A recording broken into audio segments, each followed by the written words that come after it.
नाही, खरं तर चित्र रंजित आहे बऱ्याच ठिकाणी. कारण मी स्थानिक सगळ्या पदाधिकारी, अधिकाऱ्यांशी चर्चा केली. ठीक आहे, दगडफेक झालेली आहे मोठ्या प्रमाणावर.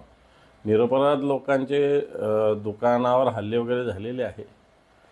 संविधानाचा ज्या पद्धतीनं प्रतिकृतीचा अवमान झाला याच्याविषयी ताबडतोब जर प्रशासनाने कडक पावले उचलली असती तर मला असं वाटतं पुढच्या घटना घडल्या नसत्या.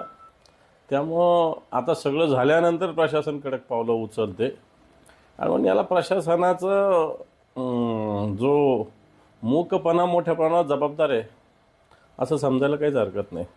नाही, हे तर आपण बिहारला नाव घेत होतो, पण बिहारपेक्षा जास्त स्थिती आहे. मी तर काही मतदान केंद्रावरच्या अधिकाऱ्यांकडून ऐकलं की सरळ कानावर रिव्हॉल्वर ठेवून मतदान करून घेतलं. अशा प्रकारच्या घटना घडलेल्या आहे बीडमध्ये. एक दुसरी गोष्ट, ज्या पद्धतीनं सरपंचाची दिवसा डवळ्या किडनॅप करून अपहरण करून हत्या केली गेली.